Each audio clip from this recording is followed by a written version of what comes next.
Dia kata, mari kita kalahkan Bonnie dan Clyde. Saya sebenarnya telah memukulnya di belakang kepala. Kemudian dia menghampiri secara senyap. Sabtu 8 April 2017, Lawrenceville, Georgia. Sekitar jam 10 malam, pegawai polis daerah Gwinnett dipanggil ke sebuah rumah di kawasan kejiranan pinggir bandar kelas pertengahan atas yang tenang untuk membuat pemeriksaan keadaan ke atas pasangan yang tinggal di situ. Wendy dan Randall Bjorg, berumur 63 tahun. Ini sekurang-kurangnya kali kelima pegawai membuat pemeriksaan ke atas pasangan tersebut. Permintaan ini datang daripada ahli keluarga yang bimbang dan tinggal di luar negeri, serta sudah lebih seminggu tidak mendengar kabar daripada mereka. Walaupun sebelum ini pegawai tidak mempunyai sebab untuk memecah masuk ke dalam rumah, kali ini keadaannya berbeza. Apa yang mereka temui menyebabkan Jabatan Polis Daerah Gwinnett mengeluarkan kenyataan ini. Ini adalah satu kes yang sangat unik dan mengganggu pada banyak peringkat, dan detektif masih menyiasat motifnya. Kita mungkin tidak akan pernah menemui situasi yang masuk akal bagi seseorang yang munasabah.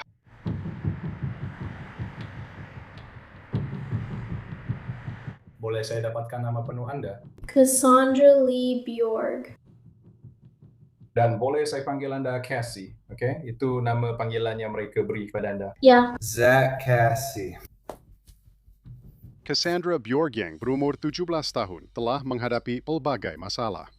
Dia tinggal bersama datuk dan neneknya, Wendy dan Randall Bjorg, dan telah dilaporkan lari dari rumah sekurang-kurangnya 18 kali oleh neneknya Wendy dalam setahun yang lalu. Saya rasa mari kita mulakan dari awal tentang apa yang berlaku bermula dari saat awak lari dari rumah, saya rasa. Adakah itu pada 31 hari bulan? Awak ingat tak pada 28 hari bulan atau sesuatu seperti itu? Saya sebenarnya tak lari dari rumah. Nenek saya halau saya keluar. Okey. Sebab inilah yang berlaku. Macam saya diberitahu bersama Johnny dan kawan saya yang lain. Dan saya balik rumah sebab awak tahu dah sampai waktu balik. Johnny ialah Johnny Ryder, teman lelaki Cassie selama beberapa bulan. Jadi, saya balik rumah dan atuk saya sedang tidur dan nenek saya sangat marah pada saya. Dan dia cakap macam, oh, kalau kamu tak suka duduk sini, kami akan cari tempat lain untuk kamu tinggal. Dan dia cakap macam tu tiba-tiba saja. Macam dia tiba-tiba sangat marah, entah kenapa. Jadi, saya pun cakap kalau nenek nak cari tempat lain untuk saya tinggal, saya akan pergi saja. Saya akan cari tempat lain untuk saya pergi. Pada malam 8 April 2017, polis daerah Gwinnett bertindak balas terhadap panggilan 911 mengenai satu serangan di Rambling Woods Drive di Lawrenceville. Di dalam, mereka menemui adik perempuan Johnny Ryder dan teman lelakinya. Kedua-duanya dipukul teruk dengan kayu baseball dan kereta mereka telah dicuri. Di luar apartemen adik perempuan Johnny, pegawai menemui sebuah kendaraan lain yang didaftarkan atas nama Wendy dan Randall Bjorg, datuk dan nenek Cassie. Penyiasat segera bergegas ke rumah keluarga Bjorg di Furlong Drive dan memaksa masuk. Di sana, penyiasat mula menyadari serangan ke atas adik perempuan Johnny mungkin bukan jenayah paling mengganggu yang berkaitan dengan Cassie dan Johnny.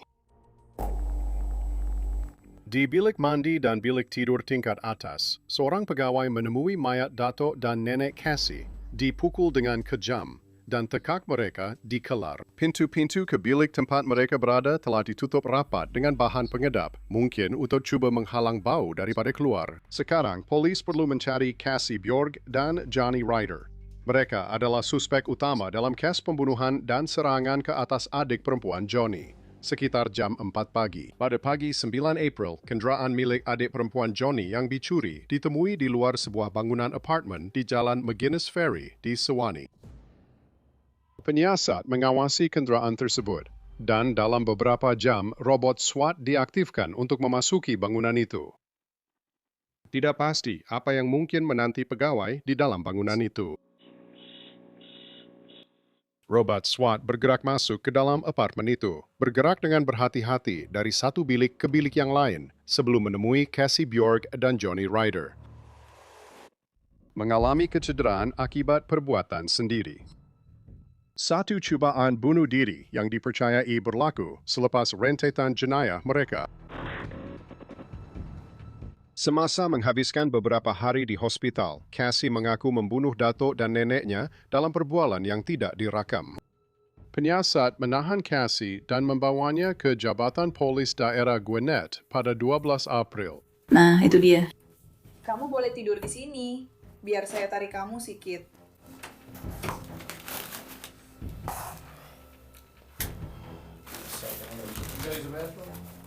Mereka memberinya sesuatu yang sudah biasa dan menenangkan.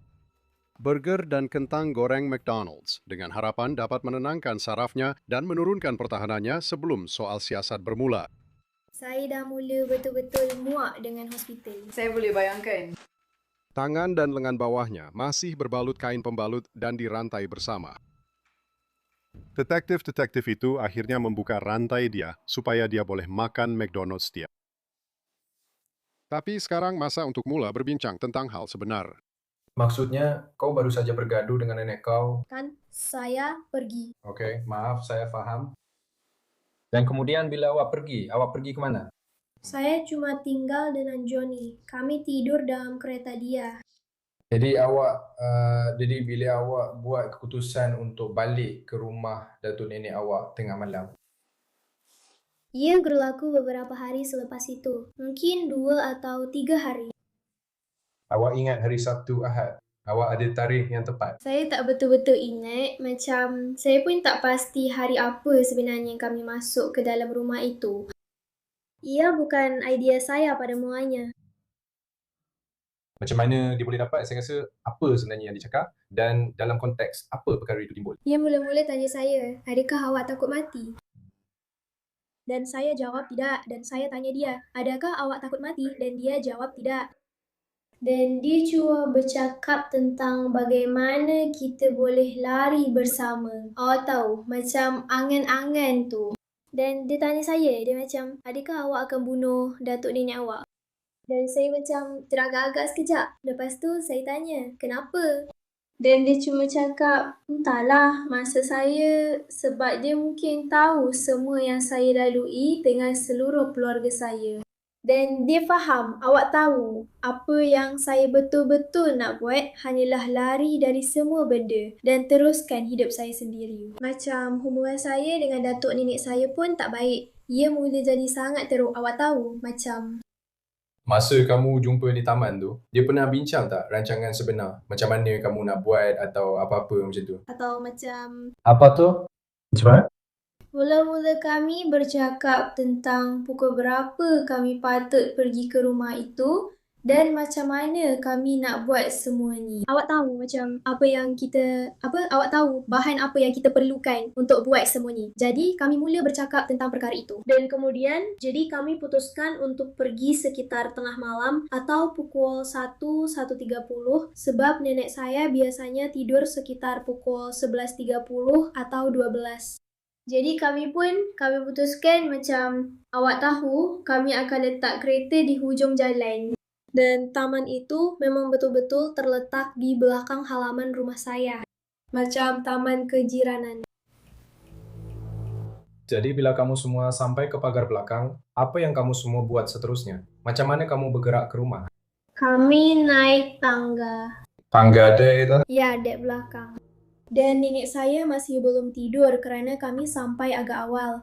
Jadi kami turun semula dan kami hanya bersantai di kawasan tempat bangsal itu. Ya, kami hanya bersantai di tepi bangsal. Kemudian kami nampak lampu dipadamkan dan kami tunggu di luar sekejap lagi, cuma untuk menunggu. Dan saya memang sudah ada kunci rumah sebab saya memang ada 1 set kunci. Jadi saya boleh kunci pintu belakang dan kemudian itu memang memudahkan segalanya. Korang ada pegang apa-apa di tangan atau cuma... Saya ada, Ya, salah satu yang ada itu. Alat kereta. Adakah ia untuk tukar tayar atau untuk baitinya? Iya, adalah besi tayar. Jadi, saya memang ada 1 Kamu dapat itu dari mana? kereta Johnny. Sebab? Dia ada 1 dalam keretanya. Honda dia atau entah apa.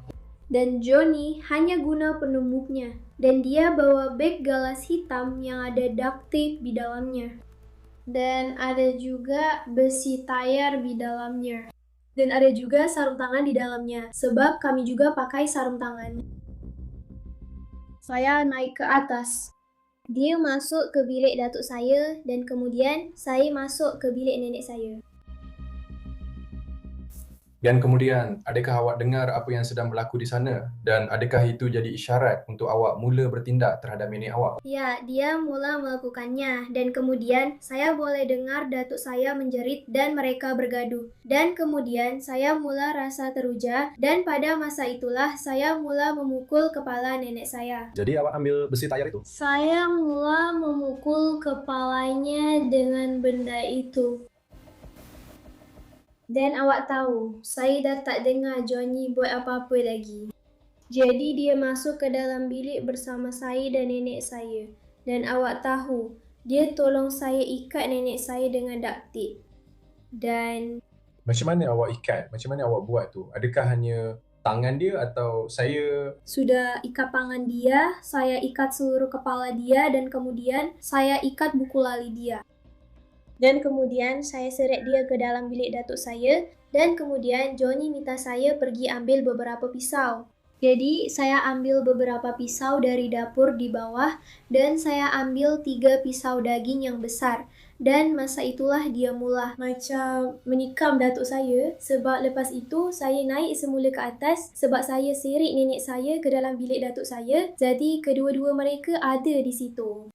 Dan kemudian saya tanya dia kod untuk peti besi dia sebab saya dah tahu dia ada peti besi dalam almari dia. Saya cuma tak tahu apa yang ada dalam peti besi itu. Jadi di sini kami tinggalkan nenek saya duduk di lantai dan kemudian saya ambil kod peti besi itu. Jadi Johnny sedang memerhati datuk dan nenek saya dan saya pula di sana. Macam mana awak dapat kod itu? Dia yang beritahu kamu semua atau macam mana? Dia yang beritahu kami. Okay. Jadi dia suruh kami pergi dan awak tahu saya masuk ke dalam almari sebab di situlah mereka simpan peti besi. Jadi awak tahu saya masuk ke situ, saya periksa semua barang dan saya ambil beg galas itu dan saya mula sumbat semua benda ke dalam beg galas itu, awak tahu. Macam ada sampul surat yang penuh dengan duit. Mungkin ada kira-kira $1,000 yang kami jumpa dalam peti besi itu yang mereka simpan. Jadi korang masukkan barang-barang tu dalam beg dan pada masa yang sama, Johnny ada dalam bilik datuk engkau dengan datuk dan nenek engkau dalam satu bilik. Kau masuk balik ke dalam dan cakap, aku dah dapat barang tu atau macam mana? Ya, saya masuk semula ke dalam bilik dan saya beritahu dia yang saya dah dapat barang tu. Lepas tu, dia kelar leher datuk saya. Lepas tu, kami seret nenek saya ke dalam bilik air. Dan apa sebabnya buat begitu?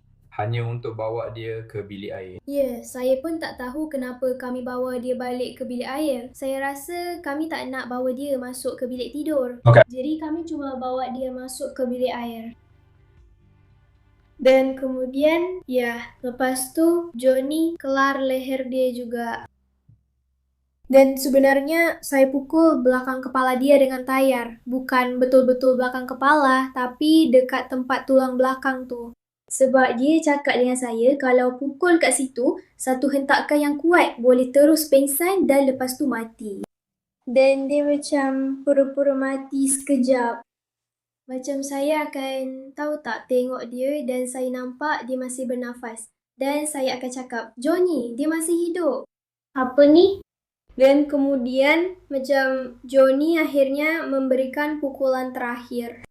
Dan selepas dia buat macam tu, dia kelar leher dia pula. Lepas tu, kami pergi dan kemudian kami balik semula ke rumah. Masa kamu semua keluar? Kemana kamu semua pergi? Kami pergi ke Kroger atau Publix untuk beli sesuatu untuk dimakan. Lepas tu, kami balik ke rumah dan hanya bersantai di sana. Selepas membunuh dengan kejam 2 orang yang menjaga Cassie ketika ibu bapanya tidak mampu menjaganya dan yang telah menghubungi polis sebanyak 31 kali untuk cuba membantu dia, pasangan itu bersantai di rumah, menikmati hidup dengan duit datuk dan neneknya. Korang semua memang duduk je dalam rumah masa tu. Ya, lebih kurang macam tu. Kami keluar masuk rumah tu selama beberapa hari. Hanya saya dan dia saja. Kami tak beritahu sesiapa pun. Maksud saya beritahu kawan-kawan saya yang datuk dan nenek saya pergi bercuti selama 2 minggu. Awak ambil beg tangan nenek awak atau Ya, saya ambil beg tangan nenek saya. di mana beg itu? Ia berlaku dalam kereta. Bagaimana dengan lelaki-lelaki itu? Mereka bawa dompet untuk ambil dompet atuk. Saya tak jumpa dompet dia, jadi saya tak tahu di mana dompet dia berada. Jadi yang saya ada cuma dompet nenek saya dalam beg tangannya. Dia sorokkan dompet itu di bawah katil dia. Pandai juga dia. Sebab kami hampir tak jumpa pun. Dompet dan telefon bimbit dia jatuh bawah katil dia. Betul kan? Ya. Saya rasa disitulah dia mula menyembunyikannya. Cassie kelihatan ketawa kecil kerana datuknya berjaya menyembunyikan dompetnya daripada dia. Kemudian Cassie berkata sesuatu yang entah bagaimana lebih mengejutkan daripada apa yang telah didengar oleh detektif. Semasa perbualan itu, kamu bercakap tentang mungkin keluar dari bandar dan perkara-perkara seperti itu, memulakan hidup baru, memulakan semula dan sebagainya. Ya. Kenapa kamu semua tetap tinggal? Ya, jadi sebab kami tetap tinggal di bandar adalah kerana rancangan asalnya kami akan bunuh kedua-dua keluarga kami. Itulah sebabnya. Tunggu, apa? Okey, jadi rancangannya ialah kami berdua akan bunuh kedua-dua keluarga kami. Tapi mula-mula kami bunuh datuk dan nenek saya dulu.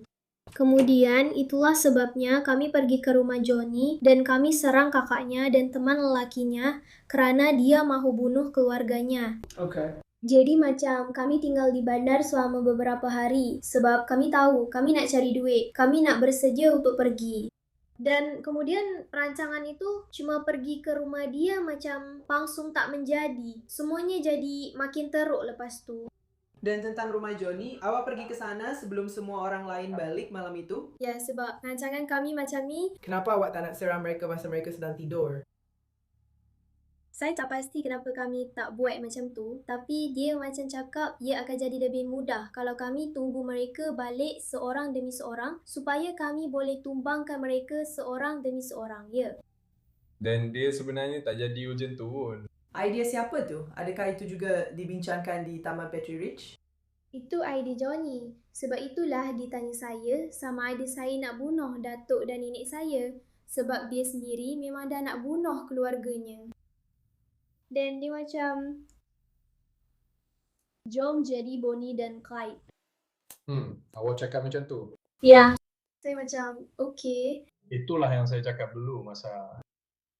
Sebab saya yang dipanggil ke tempat kejadian dulu. Dan itulah perkara pertama yang keluar dari mulut saya. Bonnie dan Clyde. Awak pernah tengok filem-filem tu? Oh ya Allah. Awak dah tengok ke atau belum? Ya, mestilah saya dah tengok. Seperti pasangan penjenayah terkenal Bonnie dan Clyde, Cassie dan Johnny mahu melakukan jenayah secara berterusan. Dan keluarga dia serta datuk nenek perempuan itu bukanlah satu-satunya orang dalam senarai sasaran mereka. Adakah ibu awak pernah menjadi sebahagian daripada rancangan itu? Saya membunuh mereka. Saya memang mahu lakukannya. Adakah ia sesuatu yang awak dan Johnny bincangkan atau ia sesuatu yang baru sahaja terlintas di fikiran awak? Sebenarnya, kami ada bincangkan tentangnya. Tapi kemudian Johnny kata, tidak, kita tak boleh buang masa dengan mereka. Dan saya pun macam, okey, tapi saya memang nak juga. Ada tak satu saat di mana awak betul-betul hilang sabar? Atau maksud saya, awak rasa bersalah tak dengan apa yang berlaku? Awak rasa dia layak ke terima apa yang jadi? Atau macam mana awak tahu apa perasaan awak sekarang? Saya tak berada dalam situasi awak. Kan, Datuk Memek saya. Ya. Maksud saya rasa sangat teruk. Maksud saya rasa seperti orang paling teruk di dunia. Tapi pada masa yang sama, ia macam saya pun tak tahu. Maksud saya, hati saya hancur. Tapi saya tak tahu. Ia memang pelik. Macam saya betul-betul sedih tentangnya. Dan itu salah satu sebab kenapa saya rasa nak awak tahu bunuh diri. Awak tahu dan cuma ambil dos berlebihan. Sebab awak tahu macam dah banyak sangat benda berlaku antara saya dan datuk nenek saya. Macam saya dah tak mampu nak hadap lagi, awak faham? Sebenarnya kita boleh gabungkan apa yang berlaku berdasarkan bukti dan perkara-perkara macam tu. Tapi apa yang kita tak pernah boleh jelaskan sepenuhnya ialah kenapa ia berlaku. Adakah awak marah? Adakah awak sedih masa semua tu berlaku? Boleh tak awak ceritakan apa yang bermain dalam fikiran awak masa tu? Maksud saya, adakah ia seperti yang awak cakap, lonjakan adrenalin bila dah tiba masanya, saya cuma perlu buat apa yang kita datang sini untuk lakukan? Ya. Atau macam mereka bagi saya perintah berkurung. Mereka memang layak dapatkannya. Ia memang berlaku. Kedua-duanya sekali. Kedua-duanya. Sejujurnya, saya pun tak pasti. Semua emosi saya macam keluar sekali masa ia berlaku. Saya rasa marah dan sedih, tapi pada masa yang sama, hati saya pun hancur. Awak faham tak? Sebab saya rasa macam, kenapa semua benda ni kena jadi pada keluarga saya? Kenapa saya kena hadapi semua ni? Awak faham tak? Dan saya betul-betul dah penat dengan semua ni dan saya dah tak mampu nak tanggung lagi. Macam, saya rasa macam nak meletup je dalam hati saya. Macam, saya rasa nak lari je dan duduk sorang-sorang dengan seseorang, awak tahu, dan mulakan hidup saya. Macam, saya dah penat jadi dan nenek dan... Nenek dan datuk ialah halangan terbesar awak. Yeah. Kemana awak akan pergi selepas itu? Kami akan pergi ke Florida. Okay, ada tempat tertentu? Mungkin seperti Pensacola, Panama City, mana-mana saja, tahu pak, tempat di mana kami boleh lari dari kenyataan. Saya tak pasti. Ini memang apa yang saya nak buat sejak sekian lama. Lari dari realiti atau bunuh nenek dan datuk? Bukan bunuh mereka, cuma macam nak lari daripada segala-galanya. Awak tahu. Mulakan hidup saya semula. Detektif itu pergi dan kembali dengan satu video daripada seseorang yang mendakwa mereka berpesta di rumah Bjorg beberapa hari selepas pembunuhan itu, sementara mayat datuk dan nenek masih berada di tingkat atas. Saya kena cakap tentang awak macam saya tak dengar cakap orang macam saya sayang awak. You chick. Jadi kalau semua orang ini berada di rumah awak, kita berdua kena anggap yang ia berlaku selepas kamu semua bunuh datuk dan nenek kamu. Satu-satunya orang yang datang ke rumah itu ialah... Jadi mereka memang datang ke rumah itu selepas kamu bunuh datuk dan nenek kamu. Ya, maksud saya semuanya berlaku dengan sangat pantas. Awak tahu, saya tak ingat hari apa mereka datang. Tapi saya bukan tanya hari apa. Saya cuma tanya dalam tempoh 7 hari selepas kamu semua bunuh datuk dan nenek kamu dan sebelum kamu pergi serang keluarga Johnny. Ya. Dan kita berada di rumah kamu. Ya. Biar saya tanya kamu satu soalan. Kamu bunuh nenek dan datuk bersama Johnny. Johnny, kamu cakap petunjuk dan apa yang kita tahu sebagai cock cocks the doors. Adakah itu berlaku sejurus selepas atau sebelum orang datang? Saya buat sebelum orang datang. Oke, jadi saya mau tuang peluntur ke atas mereka sebelum dia datang. Kamu tuang peluntur ke atas nenek dan datuk? Ya. Kemudian, kamu tinggalkan salah satu botol peluntur di bilik air sebelah nenek? Ya. Kenapa kamu tuang peluntur ke atas mereka? Johnny suruh saya buat begitu. Sebab bau? Okey. Dan itu kerana ia berbau dan awak ada tetamu datang. Kami sebenarnya tidak berniat untuk menjemput sesiapapun. Kami hanya jemput Cina datang pada hari itu sahaja. Sebab kami fikir, awak tahu, ia cuma beberapa hari selepas itu, jadi kami sangka semuanya akan okey. Macam rumah itu pun tak berbau apa-apa. Mereka tahu tak yang datuk dan nenek awak ada di tingkat atas? Tak. Mereka langsung tak tahu. Mereka langsung tak tahu. Saya beritahu dia yang mereka sedang bercuti. Adakah mereka langsung naik ke atas? Tak. Berapa lama mereka berada di sana? Hanya beberapa jam sahaja. Mereka datang sangat lewat malam. Adakah awak mesej sesiapa menggunakan telefon ini? Ya. Berpura-pura jadi nenek. Ya. Kamu mesej siapa? Cuma Sylvia saja. Okey. Dan siapa dia bagi kamu? Dia ahli keluarga di California. Okey. Jadi kamu mesej Sylvia. Apa yang kamu katakan kepada Sylvia? Dia asyik tanya, semuanya okey ke? Okey, sebab dia mula panik. Sebab nenek saya tak mesej dia. Jadi saya mula mesej dia dan kata, semuanya baik-baik saja. Di mana awak ambil telefon ini? Adakah di atas meja sisi katil dia? Atau dalam beg tangan dia? Dia ada di atas meja sisi katil dia, okey. Awak ambil telefon itu sebelum atau selepas awak pukul dia dengan besi tayar? Ia berlaku di tengah-tengah. Di tengah-tengah. Jadi dia tak sempat hubungi 911? Ya. Awak tahu, kami pastikan mereka tak boleh hubungi mereka lagi.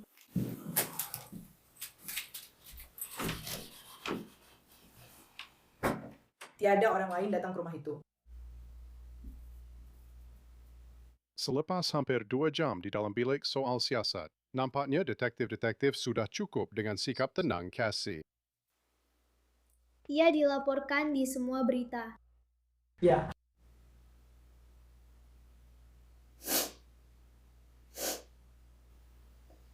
Ada apa-apa lagi?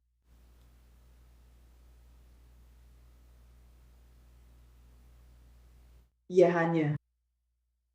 Nampaknya awak hanya menyesal kerana tertangkap, kerana awak ada jemput orang datang selepas itu. Awak nampaknya tidak menyesal kerana membunuh datuk dan nenek awak. Saya menyesal. Saya cuma nak beritahu awak.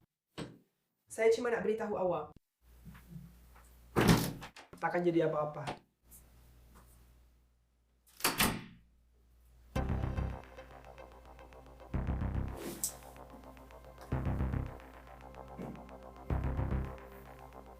Untuk beberapa minit seterusnya, sikap dingin Cassie nampaknya mula luntur apabila dia silih berganti menangis dan cuba mengawal dirinya. Akhirnya, detektif telah mendengar secukupnya dan Cassie dimasukkan ke dalam penjara. Kamu didakwa atas pembunuhan berniat jahat terhadap nenek kamu dan pembunuhan berniat jahat terhadap datuk kamu. Pegawai duty sekarang akan membawa kamu ke penjara, jadi